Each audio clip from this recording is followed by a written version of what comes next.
Okay, we're going to talk a little bit about Ozymandias now. So let's just think about the context of this poem. This is written by, of course, Percy Bysshe Shelley. Shelley was one of the Romantic poets. It was written in, or rather published in, a collection that was published in 1819. So that gives you a sense of when this poem was written.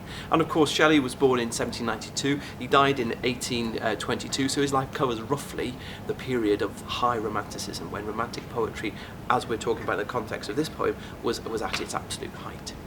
So what actually happens in this poem then? Let's just think about what's going on in it. Well, basically, we've got a conversation going on here. We've got a man who's met a traveller from a distant land who's then telling him about finding the remnants of a once grand statue. And this statue, of course, was a statue of a leader, a ruler. Okay, and it, of course, is actually a real-life ruler.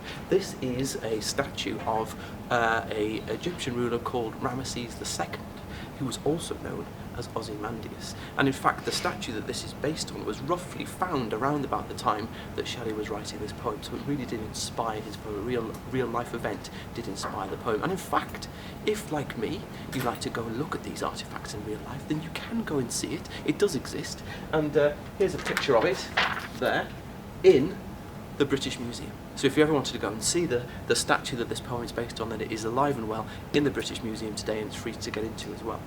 So we know then that Shelley was a Romantic poet. Now the Romantics, we're not talking about, of course, as you know, romantic love or relationships in that sense. We're talking about this movement of poetry, of art, of literature, which was flourishing around about the time of Percy Shelley's life. And basically it revolves around nature and it revolves around power, but also it was quite a rebellious movement as well. The Romantics were quite radical. They wanted to do things slightly differently, and they wanted to question authority. So perhaps then this poem is about questioning authority. It's about questioning power, and it's about questioning where the power comes from and how that impacts on people. So that's our little background there to where the poem comes from and who wrote it.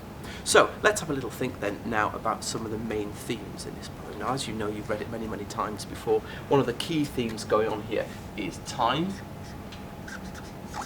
And we know this because, of course, it's referenced throughout the poem. He talks about an antique land.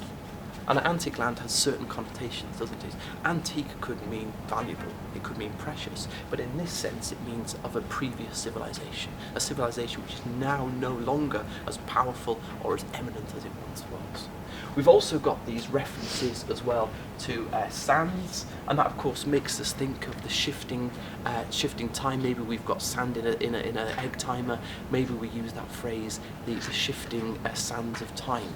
So we've got lots of allusions to time running throughout this poem, and we know that a period of time has elapsed since this ruler, this once mighty ruler, has been in his heyday. We've also got links, of course, here to death as well. And we know that this once powerful ruler is now no longer powerful. He's no longer lives anymore. He's dead, hasn't he? He's passed on. And we know, of course, that time takes us ultimately to that position of death. So perhaps the poet is meditating on the idea of death as well. And of course we know that this poem is very much interested in power and conflict. Of course it is, because it's on the power and conflict cluster. So we know here that there's been somebody, this particular figure, his name is Ozymandias, or in real life Ramesses II, and we know he's once had power, but he no longer has it. It's kind of evaporated, or it's moved on. He's lost that power. And another one of our themes, of course, is art and literature. So this actually dwells on the whole idea of art as a concept and literature as a concept as well. It actually asks us this question: who's got the power now? Is it this once powerful creature, this once powerful person, Ozymandias, or is the poet the person with the power?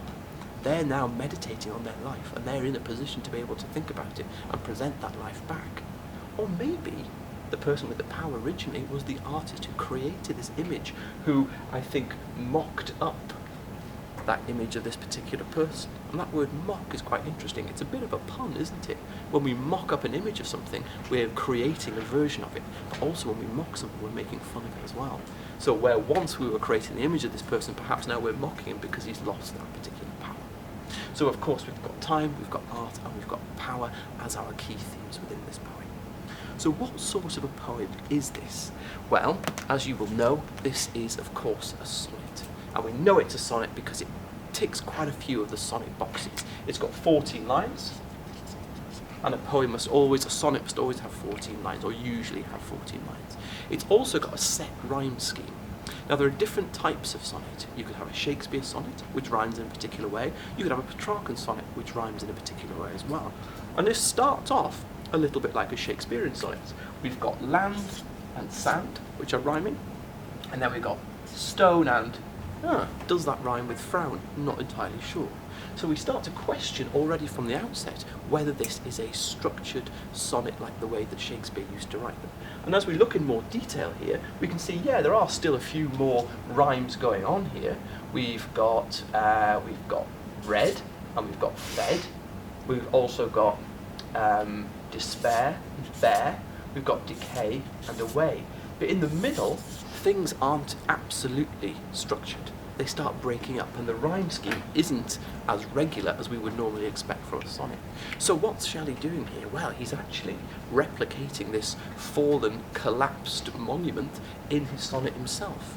The sonnet is a kind of a structure, isn't it? And if that's falling apart, then it's replicating the fact that this once mighty statue has also fallen apart and is in bits. So Shelley is very cleverly using form to replicate ideas and to replicate meaning. We also know that he's using lots of different imagery in here as well. And we know that he's trying to suggest an element of cruelty on behalf of our figure here, on behalf of Ozymandias. He is introduced as having a wrinkled lip and sneer of cold command. So we know that this person, when they were in charge, when they were powerful, when they commanded, they did so coldly and cruelly. We know that they weren't a warm and positive ruler. So perhaps that suggests that there's a little bit of enjoyment to be gained from the fact that this person has fallen from their position of power. Let's have a look then at this idea of dialogue. Now, what actually is going on here is a conversation. We've got two people talking to each other, and we've got Shelley, or the speaker of the poem, actually quoting what he hears from this other person. So what we've got then is a multi-layered voice, really. We've got this sonnet which is told in two different voices, but also that gives almost an air of authenticity to what's going on. When you've got somebody who can tell you firsthand what they've seen, you tend to believe them. And that's what Shelley is trying to suggest here, this element of honesty, this element of truth in the voice of his traveller. And then we've also got this sense of irony as well. Isn't it ironic that this once powerful ruler is now no longer powerful, and he's lost all his power, and he's now just this pile of rubble that nobody can remember anymore? So, we now need to think a little bit about the comparison that we might be able to make with this particular poem. Who could we compare this with, or what might we end up comparing this with in an exam situation? So we could, of course, compare it with Healey's Storm on the Island. Is the power of nature in Heaney similar to the power of time and the power of the environment and the landscape that this particular object is in? Are they comparable there? What about remains? Are there some comparisons we can make there in terms of perhaps the imagery?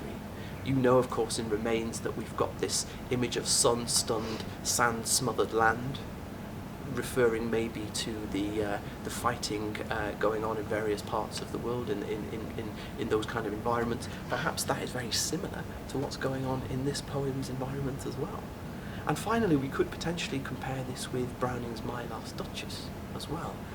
Is the representing a now dead figure in art a means of wresting control or power from that particular person? So there's lots of poems that we could compare it with, and there's lots of ways that we can compare it with other poems in the cluster as well.